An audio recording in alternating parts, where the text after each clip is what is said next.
Good morning, Judge. Joel Shaw on behalf of Jack Savinsky, who's accompanying me here on Zoom. All right, this is an objection to the referee's opinion and recommendations. I believe that was filed by you, Mr. Blumberg. You want to state those for the record, please? Sure, Judge. The proceeding before the referee was unusual on a number of fronts, the least of which was in the afternoon prior to the hearing, we received a call from the front of the court's office indicating that the hearing was being adjourned, that it wasn't going to go forward. Part of that was that there was a Michigan State Police investigation that was going on relative to some allegations. And so I informed my client of that.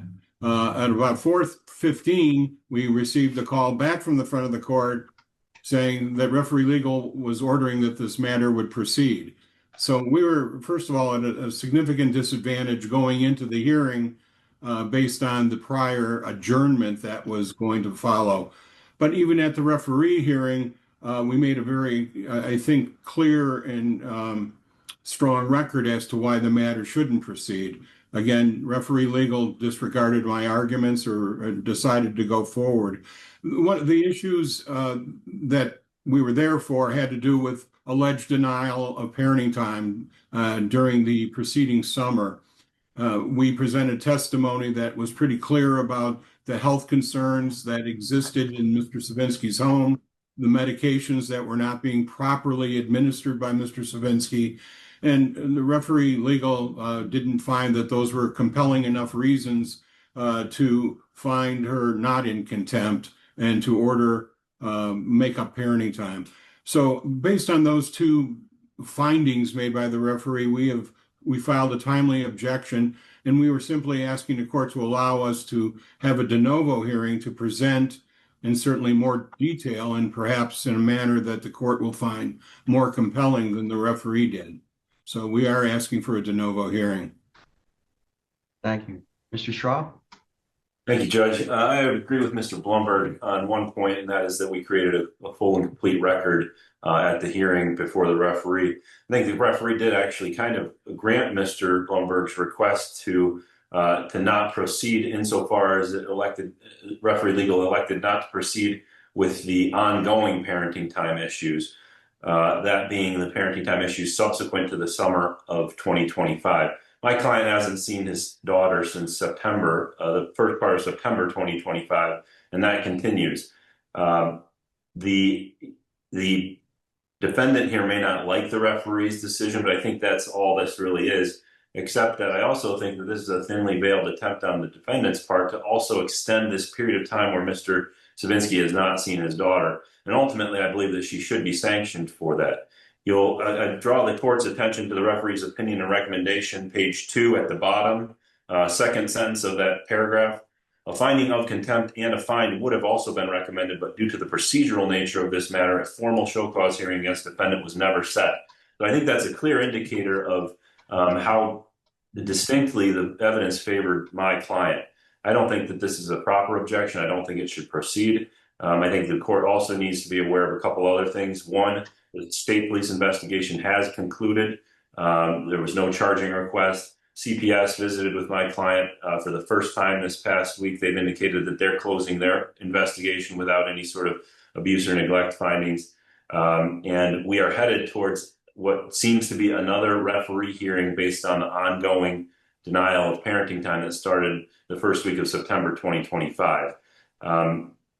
I would ask that the court deny the objection. And, unfortunately, we may find ourselves in front of you again on this ongoing parenting time request, but we're certainly going to find ourselves in front of the referee again. Thank you, Judge. Thank you. Mr. Blumberg, what evidence, if any, that would be new from what was presented at the referee hearing do you have now? Well, Judge, we certainly the prescribers of the medication for the child weren't available because we were told the hearing wasn't going forward. And I think it's important that the court address that. I mean, a representative from the front of the court called my office, spoke to me directly, and informed me that the hearing was not going to go forward the next day. I immediately called my client and informed him of that. And we called, when we made efforts to contact other people and to inform them the hearing wasn't going forward. And again, referee legal, Judge, part of the de novo process, I'm assuming, is that you would review the transcript. I have done that. Okay, well, what is, without asking you what you thought of that, I mean, I thought I made a pretty compelling argument of the reliance upon the front of the court's direction. Without no due respect to the representative of the front of the court, she apparently wouldn't have made that decision on her own. Somebody told her that. Guys, today we're stepping into a legal mess. A last-minute switch flips this case into pure chaos. The tension explodes with bold accusations. Both sides clash and no one is backing down.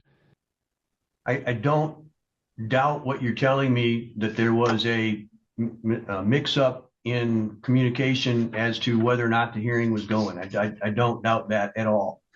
My question, though, is what was the result of that? And so I've asked, it appeared to me that you had a full opportunity to take examination of your client, and that was done. And I listened to all of that. Mr. Straw was able to put, I believe, his client and two other witnesses on the stand, and I've reviewed all of that. So my question is, what, if any, additional evidence would be available for a de novo review, or should I make a de novo review just simply based on the outcome that was, or the information that was presented at the referee hearing? So you said the prescriber of medication. I, quite frankly, don't doubt what your client said during the hearing, that in her words, 5 times more was used than was required. So is there any additional information that you want me to be aware of other than that was not contained on the referee's recommendation transcript? Again, my understanding of the de novo process is the court would be amenable to hearing testimony that's gone on subsequent from the referee hearing. There is new medication, and my client's ongoing concerns about Mr. Savinsky's ability and willingness to learn how to properly administer the medication. That would normally be true, but in this particular case, the referee limited his holding to the summer parenting time.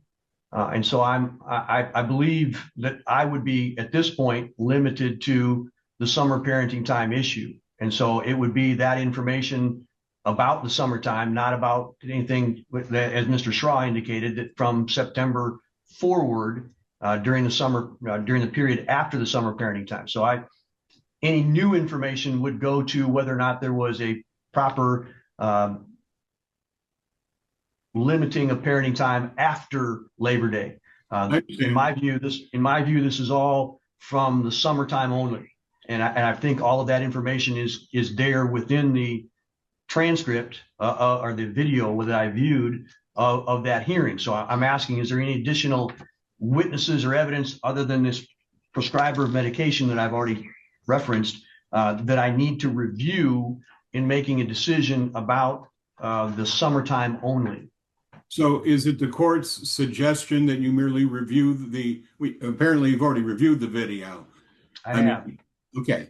So, I guess you can determine, independent of the referee's findings, whether or not his findings were supported by the evidence, whether they were appropriate, and whether it was an abuse of discretion. I mean, all of those arguments will be made at a de novo hearing. But again, right. I'm trying to read between the lines of where you're headed in this manner. So I am prepared, but that's why I wanted to know if you had, as to that limited time frame, whether or not you had any additional evidence that could have been brought in that wasn't brought in. But I do want to limit it to that, because I think that's the only thing that the referee made a decision on, the only thing that I could do a de novo review on is what his limited opinion is. The child's pediatrician would be available to testify and provide the court with, I think, relevant testimony about the procedures in medicating the child, the significance of not medicating the child correctly. Those were not presented to the referee. Judge, I don't believe that there was ever any intention to call the pediatrician to the referee hearing. I saw no subpoenas to that effect. And as you know, physicians don't just show up willingly to court hearings. If Mr. Blumberg wants to blow this wide open, I'm happy to do it because I can present to the court that his client perjured herself on the witness stand. I have text documentation of that fact. So if you want to have a brief hearing so that you can hear from the pediatrician, then I will present the evidence I have, and the court can determine what to do with that additional information. But I don't think it fares very well for Ms. Sewell. Well, I appreciate your predictions, Mr. Shaw. Thank you. You're welcome. Mr. Blumberg, was there any attempt on your part to subpoena the pediatrician? No, not to subpoena, but we've had discussions in advance of the hearing, and then certainly I didn't follow through when I was told the hearing wasn't going to go forward. Let me understand then that the information that you got from the friend of the court was that the day of the hearing. Yes. You were told it was not going to go, so you would have had to have No. I'm sorry. It was the day before the hearing. The day before, but you still would have had to have a subpoena out for the pediatrician's testimony prior to being advised. I mean, I would agree with you if you had subpoenaed the pediatrician and then called the pediatrician off, and the pediatrician then said, "Hey, I can't come now that they've put it back on." I get all that, but it doesn't appear to me that you subpoenaed the pediatrician to have the pediatrician available for that day's hearing. That's correct. All right. Under those circumstances, I'm going to find that there should be no new evidence allowed because it would not have been, even if you would not had the error by the friend of the court staff advising you to put it on or take the hearing off and then put it back on, you would not have had the pediatrician there at that hearing anyway. And so I'm not going to allow that. So I am going to base the de novo review, based solely on what the evidence was as it was presented to the referee. Mr. Blumberg, is there any additional argument that you want to make then as to how I should view that de novo review? No, Judge. I think, again, Child Protective Services would, well, again, that I'm not sure that had any bearing on the summer denial. I know that there was concerns about the hygiene and the mold in Mr. Savinsky's home. The CPS individual would be able to confirm that. My client testified to that on direct examination at the referee hearing. All right. Mr. Schraw, any additional argument as to the de novo review that you want to make? No, just responsive to Mr. Blumberg's comment. I think that Ms. Sewell had been in my client's home in years. So for her to complain about conditions, I think is a red herring. And as I said earlier, CPS was just in there earlier this week and indicated that they're closing the case. But I do think that goes more towards this issue that's coming down the pipe in regards to the missed parenting time since September of 2025. All right. I have reviewed, as I've indicated, the entirety of the referee hearing, which would include testimony from Jack Savinsky, cross-examination of him, Tammy Figiel, and Deborah Kuhn, which were the witnesses for Mr. Schraw, and then the testimony of Kendra Sewell, and cross-examination of her as well. So I have made copious notes. I've got about 8 pages of notes that I made as to that review. In my mind, the objections are by Mr. Blumberg, number one, that the referee's finding that the plaintiff's failure to properly administer the child's medication was not good cause to withhold parenting time is contrary to the great weight of the evidence.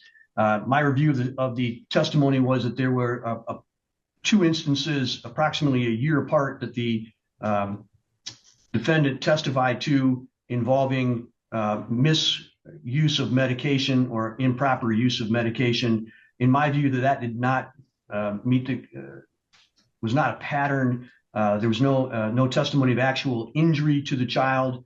I cannot find any abuse or neglect. At best, it was a mistake by the father of the child, of Marley in this case. And so I do not find that there was any impropriety in the referee's decision as to the medication issue that would have given Ms. Sewell the appropriate time or reason to totally withhold parenting time that was court ordered for the summer. The next objection is for the referee's finding that the child's general health and safety while in the care of the plaintiff was not a basis to withhold parenting time, was clear error. There was testimony in this case that the father took the child to a festival when the child was sick, that the child had a fever 3 times at parental exchanges coming back to the mother from the father, that the fridge was bare, but then that was somewhat retracted when she said that she had only seen that before the child was born. Then the mother made allegations of mold being at the father's house, but again, there was no indication that that was true after the child was born. And then there was an allegation that the child threw up eggs and other breakfast products upon returning from the father's home to the mother's home, and that the child was basically reversing her potty training after return from the father's home. All of those things appear to me to be normal, natural kinds of things when you're dealing with a 2-year-old that is going back and forth between 2 parents who are having difficulty in their relationship. In fact, it appears to me that there's almost zero relationship between the parents. I do not find it to be unusual for the child to have a fever, to be taken to a festival when the child may be somewhat sick, or to have that going to the festival aggravate that. I don't believe that the mother knew whether there was mold or whether there was food in the fridge because she was not present and did not testify that she was present to observe those things. She merely made the allegation. And a child throwing up what it ate for breakfast is a thing that happens on a regular basis to 2-year-olds. Whether that's, as the mother believes, the father's fault, or whether that's simply the anxiety and angst of traveling between 2 parents who don't agree with each other in child rearing practices or have any sort of good relationship, that the child is experiencing the anxiety and that causes the child to have some medical issues. I don't see anything there other than that I can characterize as neglect or abuse, which in my mind would come to some relevance to removing the child in its entirety from summer parenting time with the father that had been previously court ordered. The third objection and the fourth objection have to do with addressing the Child Protective Services investigation. In my view, all of that has to go with to the issue of after the summer parenting time. There was no information at the referee hearing of any specificity as to what the Child Protective Services investigation was about. There were certainly claims made, but there's no facts adduced. And I believe that should be left to the time period beginning in September and moving to today's date. And the mother will certainly be able to litigate that if she believes that that's necessary. This decision will not address that. So my de novo review of this matter is that the referee made the exact right decision. And for all of the reasons listed by the referee, I am adopting that decision as my own. Mr. Straw, would you prepare a short order to that account? I will, Judge. Anything else, Mr. Blumberg? No, Judge, thank you. Mr. Straw, anything else? Nothing, Judge. Thank you. All right. Thank you all very much. Good day. Perjury claims shake the entire court. One statement could change everything here. The judge blocks all new evidence. This decision instantly shifts the case's direction. The final ruling drops like a hammer. Referee is upheld. Like the video and subscribe to the channel, and we'll see you in the next video.